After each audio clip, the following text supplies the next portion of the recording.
Morning. Thank you. Just to be right in time, we are going to start with our webinar. As you know, this is a part of the women's leadership that leadership in the National Statistical Office of the Latin American and the Caribbean, and a space that were created by the vision and the leadership of three women that are in National Statistical Institute from Mexico, Graciela Marquez, that maybe she's going to join us in a few minutes, because also, you know, there was the iOS conference last week in Mexico, so there was a lot of things going around. There was also Sandra Quijada, that she was the former executive director from the National Institute from Chile. She's not without us anymore. And now we are just also bringing to the coordination of this group that is also support for staff from Dominican Republic and Mexico, and Chile as the institute that who coordinate our knowledge network, also transfer network. So is with those as a part of those work that we are doing.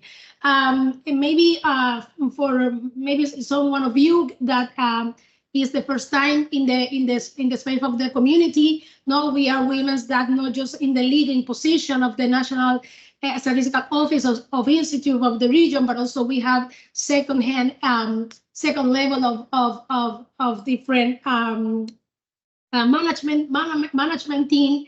And I saw that, as I told you, as a part of that, that we are, that's a part of that coordination that we are doing, and also because we are very interested in that, how we can make this also a network together stronger to having the Caribbean, and also we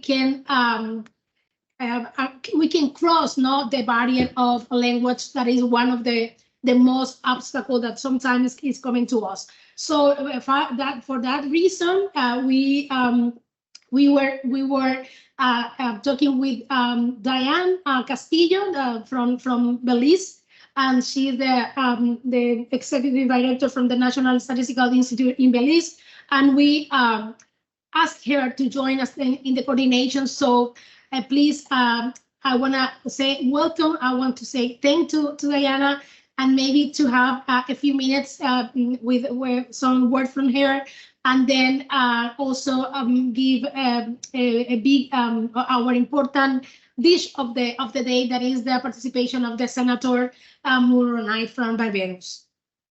Thank you, Diana. Thank you, Miosotis. Good morning, ladies. Good morning, Senator Dr. the Honorable Chantal Monroe Knight, Minister in the Prime Minister's Office of Barbados. Good morning to our members of the Community of Practice of Women Leaders of NSOs, and to our guests. I'm very pleased to be here to welcome you all to this second webinar for the Directors General and Middle Management of NSOs in the Latin America and Caribbean region. Today's webinar is a part of the various activities that have come out of, as Miosotis said, our community of practice. This community of practice that seeks to bring together leaders of national statistical offices across the Latin American and Caribbean region was, as Miosotis said, the brainchild of several of our female NSO heads in Latin America, Dominican Republic, Chile, Mexico. But it was officially launched in December of 2022 at our first regional workshop for female NSO heads that was held in the Dominican Republic. Our CARICOM National Statistical Officers heads were also included in this event a year and a half ago, and we have had the opportunity to continue meeting virtually and as the opportunity arises in person at various international meetings. So we're trying to keep the network going and the connection going. The forum in December 2022 brought together a number of female NSOs from across the Latin America and Caribbean region. We had the opportunity to face-to-face engage in some soft skills training. We exchanged experiences and challenges and best practices. And most importantly, we took this opportunity to establish and start building up our network through that week of face-to-face interaction with each other. And during that time, two things really stood out clearly at this event. The first thing is that as women leaders in a field that has been traditionally male-dominated, especially at the level of senior management, we share a lot of experiences that are common to all of us as women leaders. We have to navigate the challenges of leadership like any other leader does. Some of us as the first female heads of our organizations, but we also have to balance these with our other roles as mothers and daughters, as the persons who are the primary persons responsible to care for children or parents. However, we also bring to the table certain traits and perspectives that come as a part of our unique experiences, and we also bring our own leadership style to our job. So it's important to realize that these things are assets, and to lean into and develop our leadership styles. So, you know, one thing we spoke about then is that we don't need to try and be the female versions of the males who are heading our organizations before us. We can find our own way to lead, and we can do so effectively in our own way, in our own style, in a way that feels authentic to us, and that leverages all of these assets and experiences that we bring to the benefit of our organization. Regardless of language, what we found at that forum is that this is a common experience for all of us. And then the second thing that stood out was the importance of building and nurturing this network and these types of relationships. Our male counterparts are very effective at building networks, but as women leaders, we often shy away from reaching out to each other and engaging with each other outside of formal meetings. So here's where the beauty of this community of practice comes in. This is our space for us to connect, to reach out to each other, to seek support from each other when we need it, and to give a voice to our and to realize that none of us is alone in what we are experiencing and what we face as leaders. And hopefully, you know, we are here clearing the path for the female leaders who will come after us as well. You know, finally, while the community of practice was established by our sisters in the Latin American NSOs, our NSO heads, female NSO heads within the Caribbean region have been included from the very outset of this initiative. And so, you know, we found that regardless of language differences, or the commonality of our experiences are so strong that, you know, it really lends itself to this kind of network, to this kind of community. And we as CARICOM NSO heads are very happy to have been included and to be a part and to continue being active within the community. So today's webinar brings us a speaker who is an accomplished woman by any metric, an accomplished leader by any metric. Senator Dr. the Honorable Chantal Monroe-Knight of Barbados serves as Minister in the Office of the Prime Minister, and she also holds responsibility for several key portfolios in government. And she had a distinguished career even before joining the Cabinet of Barbados. Senator Monroe-Knight will be speaking to us about her own experiences as a female leader within the CARICOM context. And so, Senator, on behalf of the community of practice of women leaders of NSOs in Latin America and the Caribbean region, I offer you a warm welcome for all of us, to our community, sorry. I speak for all of us when I say that no doubt some of the experiences that you'll be sharing with us will mirror a bit some of the experiences that we have had, and it's an honor to have you with us. I am sure that we will learn a lot from you, and we're very excited to hear from you this morning. So welcome once again, and welcome, ladies, to the second webinar. Thank you very much. Bom dia a todos. Ms. Otis and Dan and Olga, thank you so very much for the opportunity.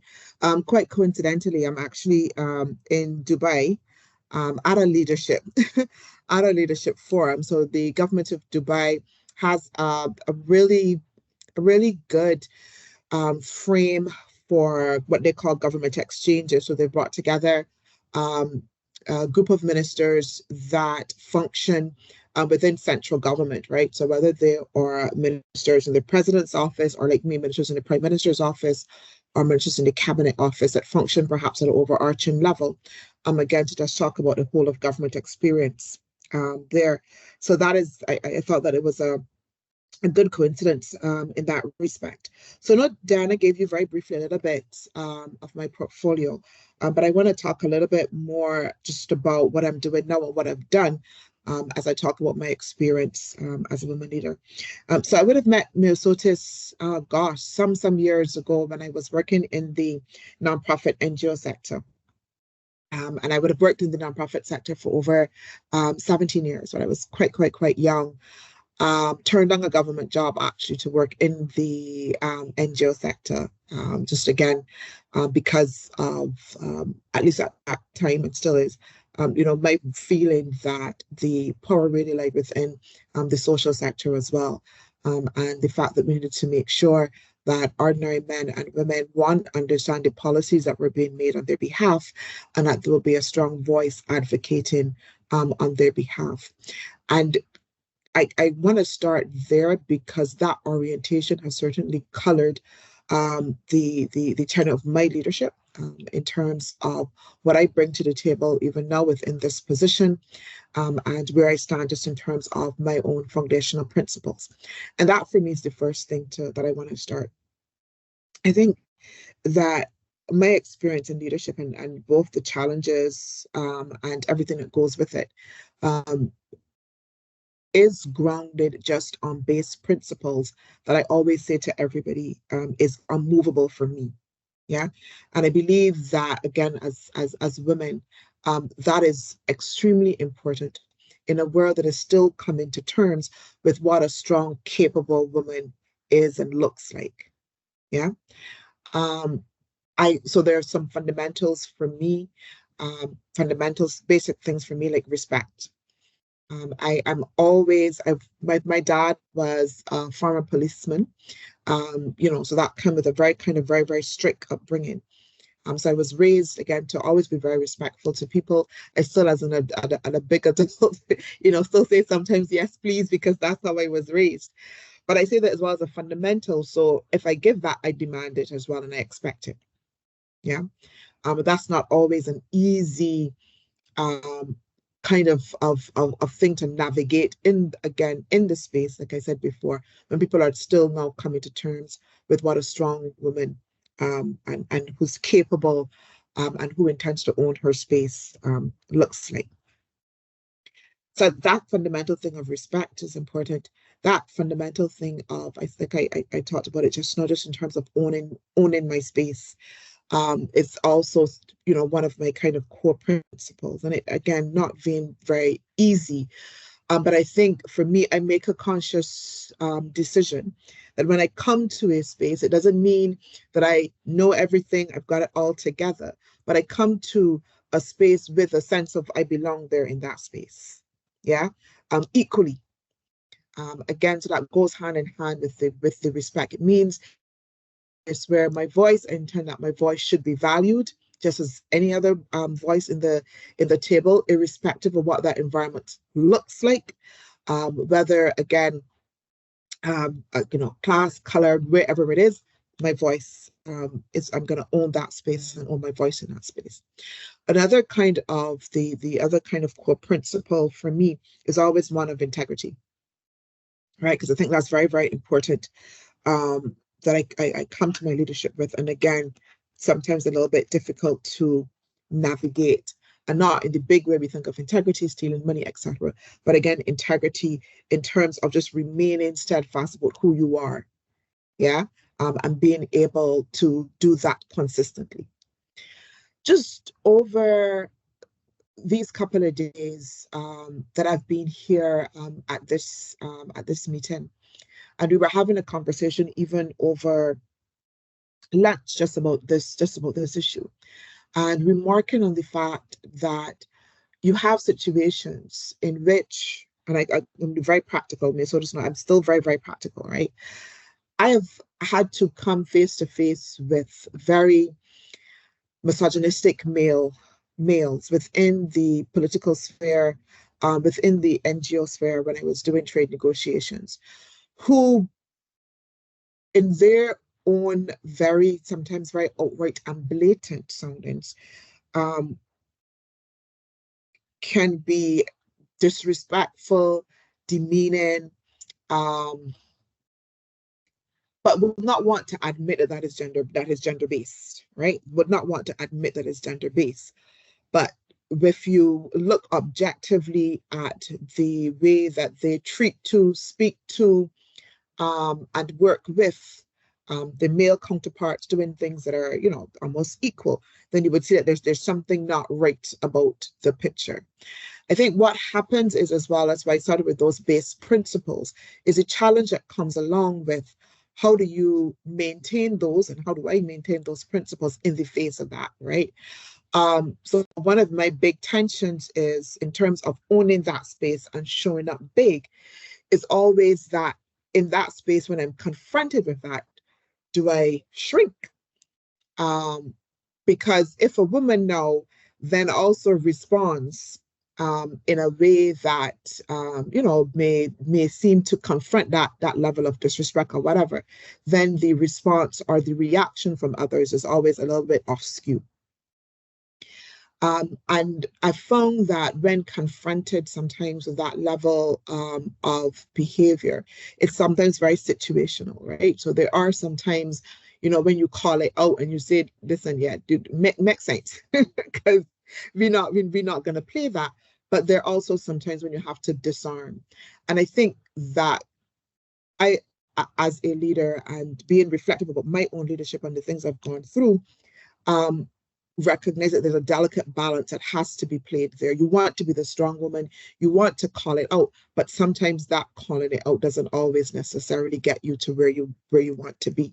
Again, so finding that balance about owning that space, still being confident, still maintaining the respect, even when you are confronted, like I said, with blatant disrespect and a level of demeaning behavior by men.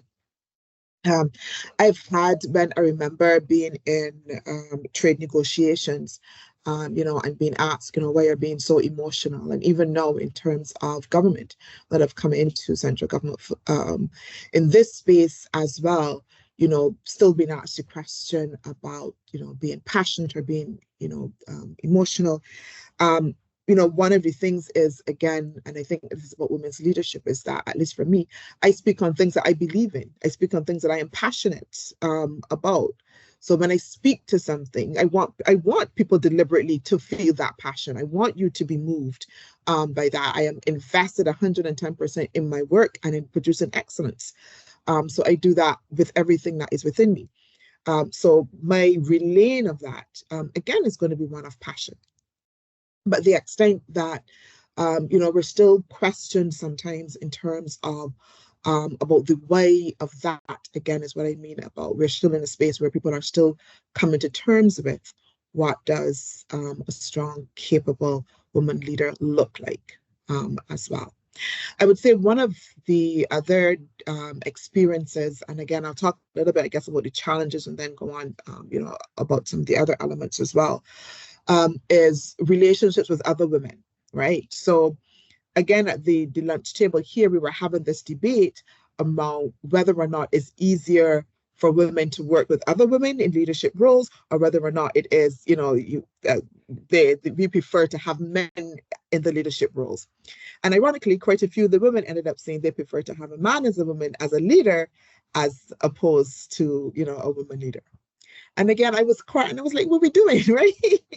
So what are we doing? So we're saying that there's a uneasy tension that still exists, again, in terms of women's leadership, even amongst us as women.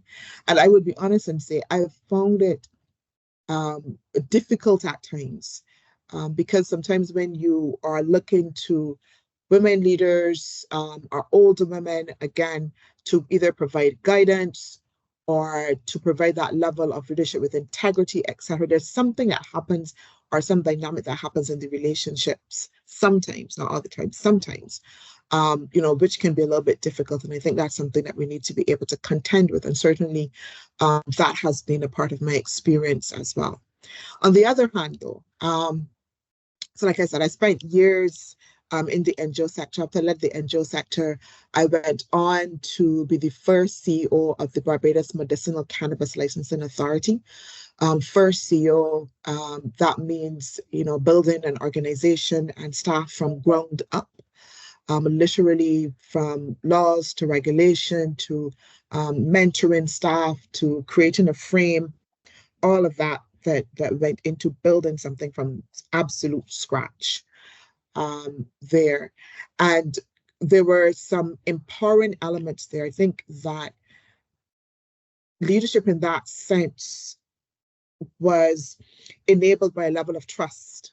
Yeah, by level of trust.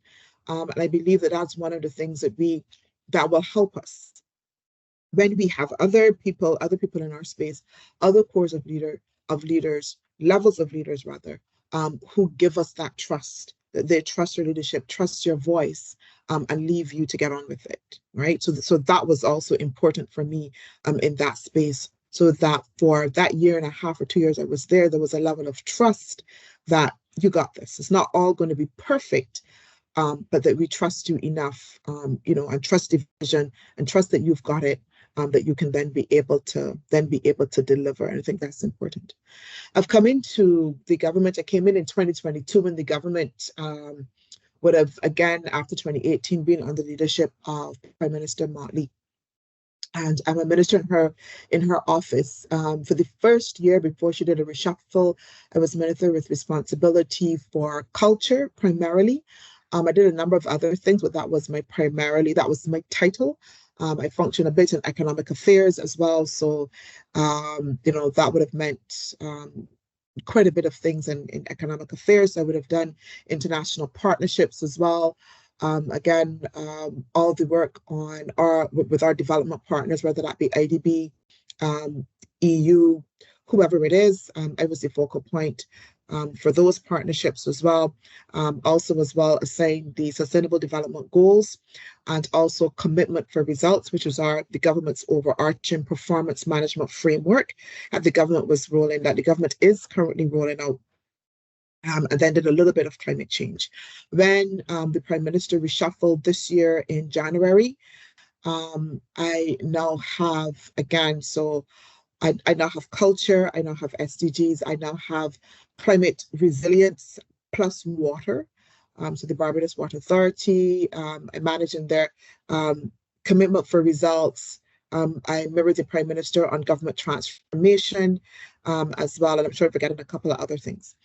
So quite a varied portfolio there to manage with some large oversight. So as well, one of the other areas is the public service. So I'm minister with responsibility for the public service, which is day to day, while Prime Minister retains overall responsibility for the public service. Now, I say all of that to say that comes, one, with a level, yes, of trust that you need, but it also as well comes with a level of expectation in terms of delivery. Yeah. For all of those areas that you now have, focal responsibility. So that's working over several permanent secretaries, over several ministries, etc. You put that there, so that trust as being an enabler. But again, the challenge then of expectations, not only expect your own expectations, and I think this is one of the big things I want to think about, just watching my time, just in terms of sometimes we are our own worst enemies as women. I had to come to the realization a little bit early on that I need to kind of put down my cape a little bit. Yeah. When you feel that you can do it all, you will get it all done, it will be perfect, and you're superwoman and you're flying in and all of that. Government is a labyrinth. I mean, it's just sometimes it can just be a black hole, right? The first year I was in government, there was a weekend I was sharing with a friend where I was so down, depressed, literally in tears. Literally in tears. I'm somebody who, prides myself on performance, prides myself on delivering. I got my KPIs. I know what it is that I want to do, and I'm going to produce it. And then when you meet a frame in which you can't necessarily do that on your own, no, because there's several different layers. When I first entered, like I said, I did not know what to do. That I did not know who I was anymore as Chantal, because I felt like I was not delivering. And then coming out of that, then to realize, again, let's put the cape down a little bit, take the small wins sometimes that are there, take the incremental steps, find a group that was willing to move capture the vision and move with those vision catchers as well. Move with those people who were first movers, like I often was, and not necessarily put so much pressure on myself for it to be done and delivered in the time frame that I had set myself, for it to be delivered as well. So sometimes our own expectations, or my own expectation, can be a barrier, right, in terms of holding us back and going forward. The other thing is the expectation now of being in a position. I mean, you guys are principals in terms of national statistics, and I'm sure that the level of scrutiny sometimes can be what is the word we want to be. Sometimes you can see it can be unfair. People expect you to produce things that they were not able to produce sometimes when they had the same position. You sometimes have even less resources, a little bit more constraint, but then this expectation then, that you're going to be able then to immediately produce. Then if you don't, then there's this imaginary scorecard that says, look, she, she can't get done, she's not doing it as well, etc.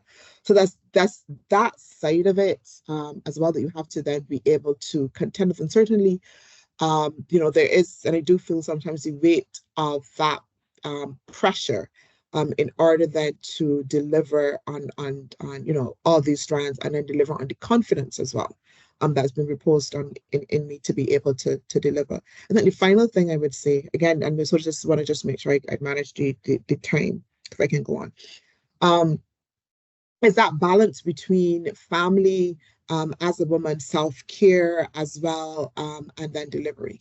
I was sharing again with the colleagues here. I normally get up at 4:30 a.m. That's 3 or 4 days within the week to go to the gym, right? For an hour and a half. I have to do it because evenings then get wonky. I just no control of it evenings, but I do it in the morning.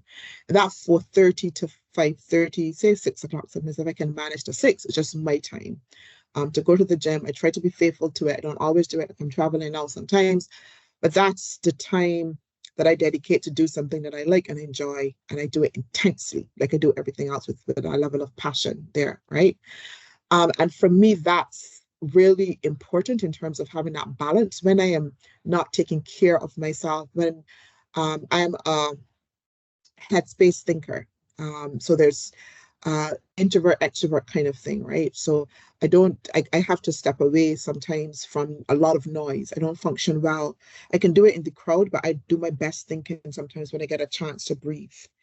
And finding the space and allowing myself to take the time when it is needed and have that balance sometimes can be difficult. Again, because you want to be producing, right? You got to be producing. Anything that you're not producing, then that's wasted time. And you got all the things you want to deliver. But then coming to terms with who you are as a deliverer is also important. So that was something, again, that I very much had to come to terms with in that moment when I was just down on my bed and like, what's happening? Is that I just needed to remember who I was and when it was that I was best at delivering. And part of that is when I gave myself an opportunity to step back, do something that I enjoyed, and then that is my best self. And I think that's an important thing that we have to then be able to do. And then just in terms of how we land our priorities, right? So I'm a faithful churchgoer. So everybody in government knows me. Sunday mornings, 8:30 and 11. Listen, the world will have to be falling down. Prime Minister can call 4 times. I can probably answer on the 4th ring, but I will not answer on the 1st ring because, there's a level of priority. And after that 11 o'clock, anything can play. Any number can play. I can answer any amount of emails. I can do whatever. But I have signaled, and I signaled to my colleagues, I know this is going to be a priority for me. And, that level of priority also colors things that I do and where I go and what I participate in. As well, right? And I like I said, I don't hide that as a priority, certainly just even in terms of my daughter.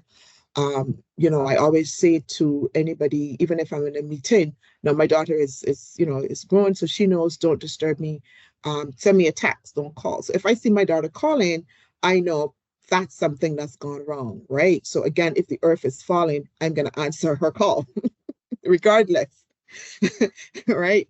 So I'm just saying, for me, again, those are important things even in my leadership that has allowed me then to be centered as well. I think that when we become so over obsessed again with the work and then delivering, we forget self and we forget people, and even maintaining friendships and healthy relationships and just taking some time out just to laugh sometimes can, at least that throws me off balance a bit. And it's in those times when I'm more centered, I'm the best leader that I can be. So I don't know if my time is up. Again, I know me so I can talk forever, but I don't want to do that. So thank you so very much for listening to me, and happy to take any questions or queries. No, thank you so much, Chantal. That it was a very, very inspired delivery that you gave to us, and also just maybe to tell you that we have here leaders from Jamaica, Belize, Bahamas, Colombia, and Mexico, Peru are with us, Chile, Dominican Republic, and also colleagues from the agencies in the UN that work with us in this this leadership role that we are having in the statistical office of our countries. And just like maybe because to also that they know a little more about you told about your different functions that you are been having all those time.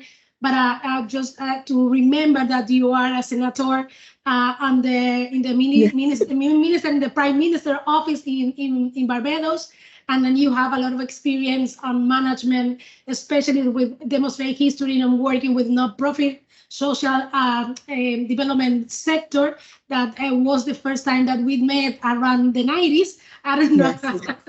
and I remember all your passion on that time when we were together around the Caribbean Policy Development Center, and that we work a lot with the Association of Caribbean Economists and other institutions in the Caribbean. So it is a pleasure for me to be in touch once again with the Caribbean, because I moved to the Central America, and I was working a lot with Central America. But I just wanna maybe before give you the floor to the participants, I just wanna make a remark. For me, will very important what you say about your principles, and how your principles guide all your actions, not even when you are facing challenge, but also when you are facing tough situations, and then that's very important, because when you have clear your vision and you are committed with your own principles, so it was very important to lead your leadership.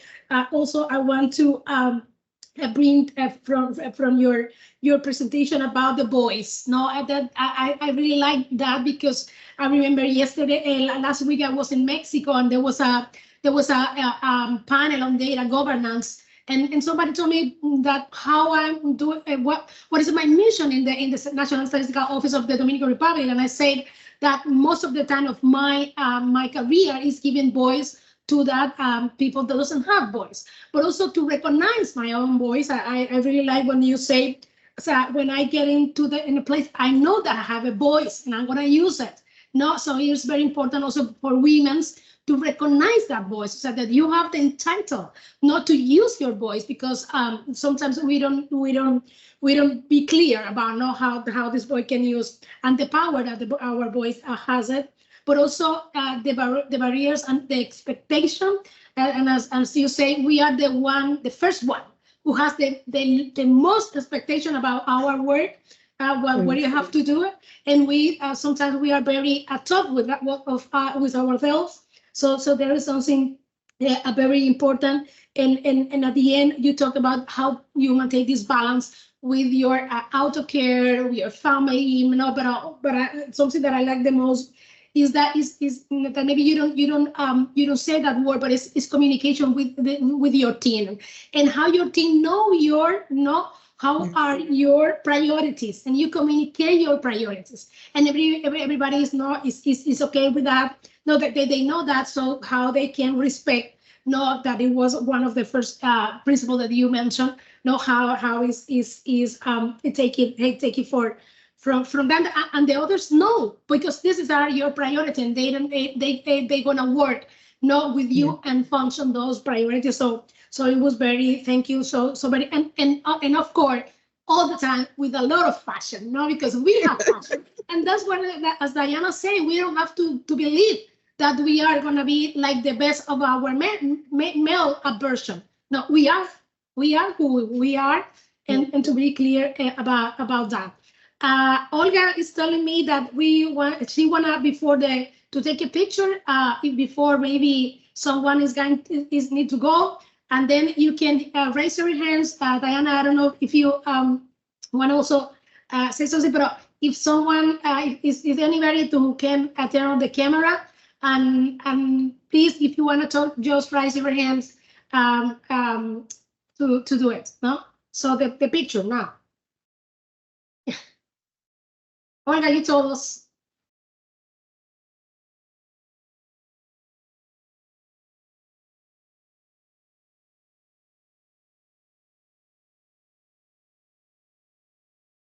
Olga, say something. Okay, we are ready. I just looking around. Yeah. Okay, 1, 2, 3.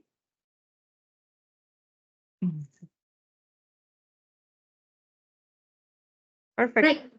Okay. Thank you. So now, yours, the floor is yours. Who wanna? Don't be shy. Narisha. Okay, Carrie. Carrie, yeah. Hi, everyone. Thank you so much for inviting me to this meeting. I just want to say it's an honor to listen to you, Senator. It's very important to hear about your experience as a leadership, as a woman in a leadership role. You work inspiring me as a young Black woman in a new leadership role, and that's it. Thank you so much. Thank you for that. Thank you, Carrie. Well, don't be shy, people. Well, make sure this as you wait for other people, because Yes. I always can talk. So I just said 2 other things for me is one, just how we kind of translate those values, right? So again, coming from the NGO sector, one of the things that I've done again is, as you said, that communication with the team about who you are. And I think I have, when I look at the metrics, and again, very whatever KPIs, that's about your own leadership.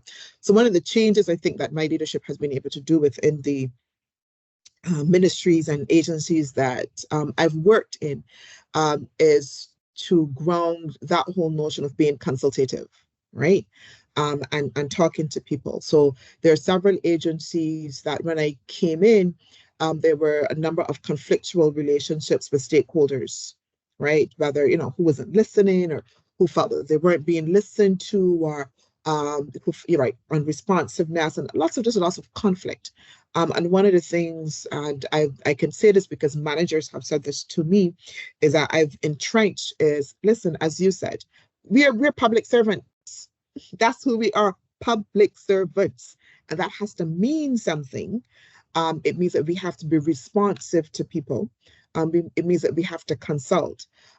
So each department that I work with, I always ask that question. If they come to me with something, I always say, who have you consulted with, right? Because who you're speaking on behalf of, right? Where did you get this position from, or whatever? Who's asking you to do this or whatever?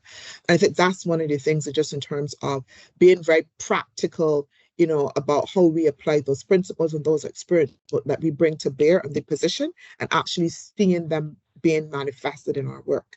And then also as well, I think that for me, one of the other elements that's been important in my work is mentoring other women leaders as well, right?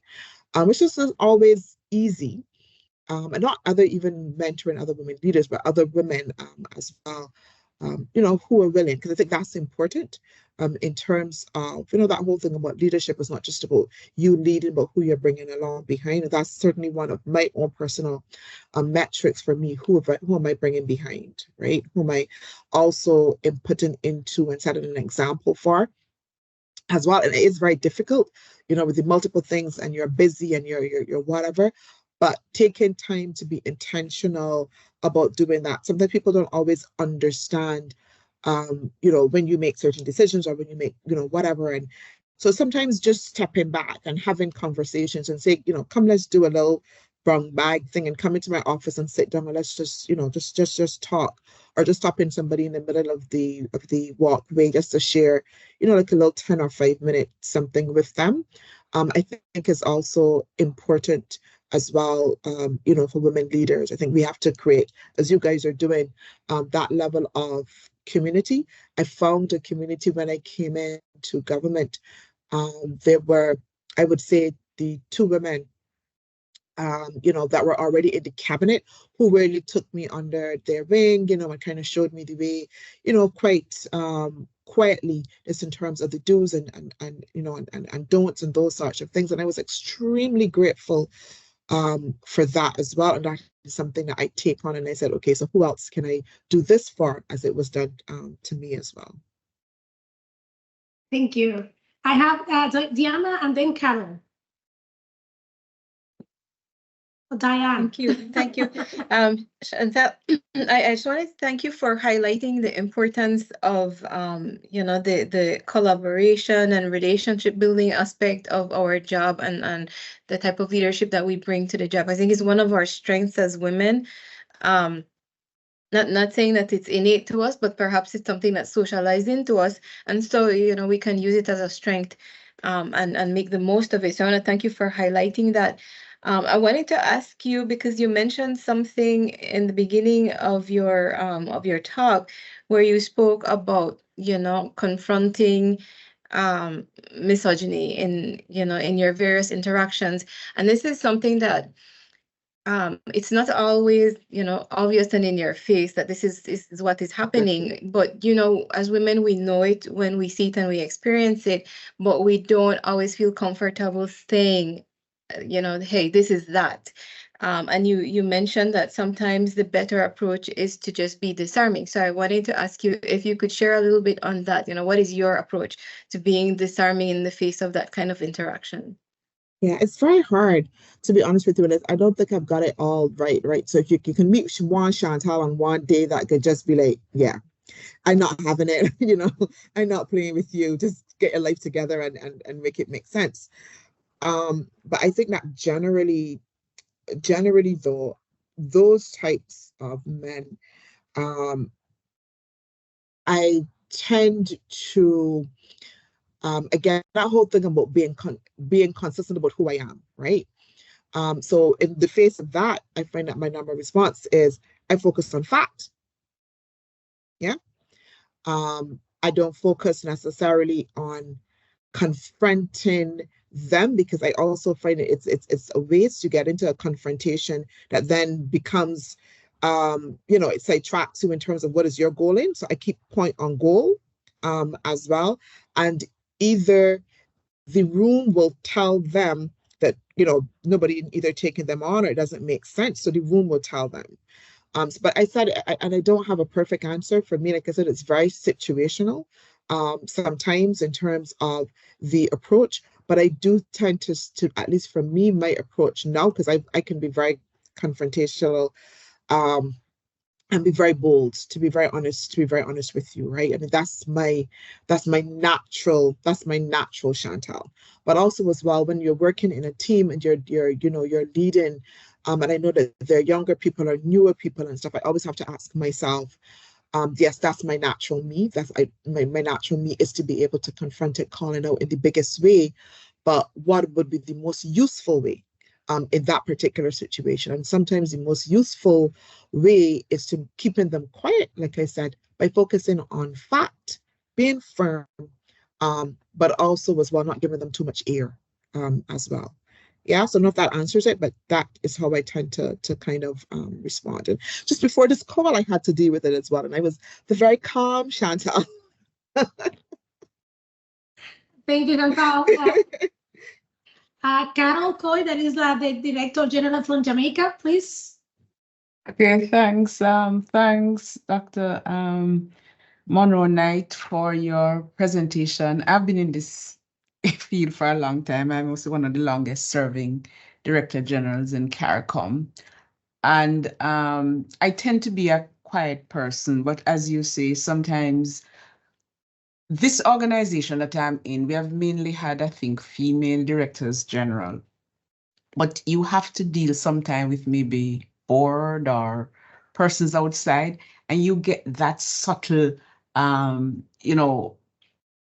pushback from them, maybe not feeling that you are adequate enough. And I find that they tend to do it a lot with the younger persons coming up in the organization.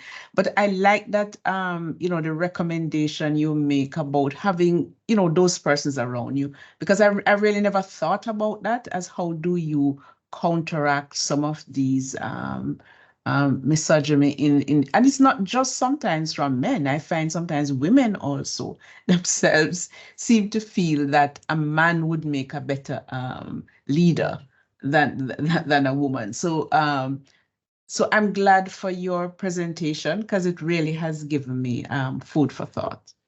Yeah, thank you for that. Thank you for that. Okay. Thank you, Carol. No, there is really, I want to also so those a few minutes that we are left that I bring also what you said about consultation and the work because the word that we are facing as National Statistical Office all over the world. I mentioned that word data governance and governance itself because is given to all the governments a new role to play in this situation when you have to once again have the voice of the ones who doesn't have it. And you mentioned about consultation and that what we are public servants.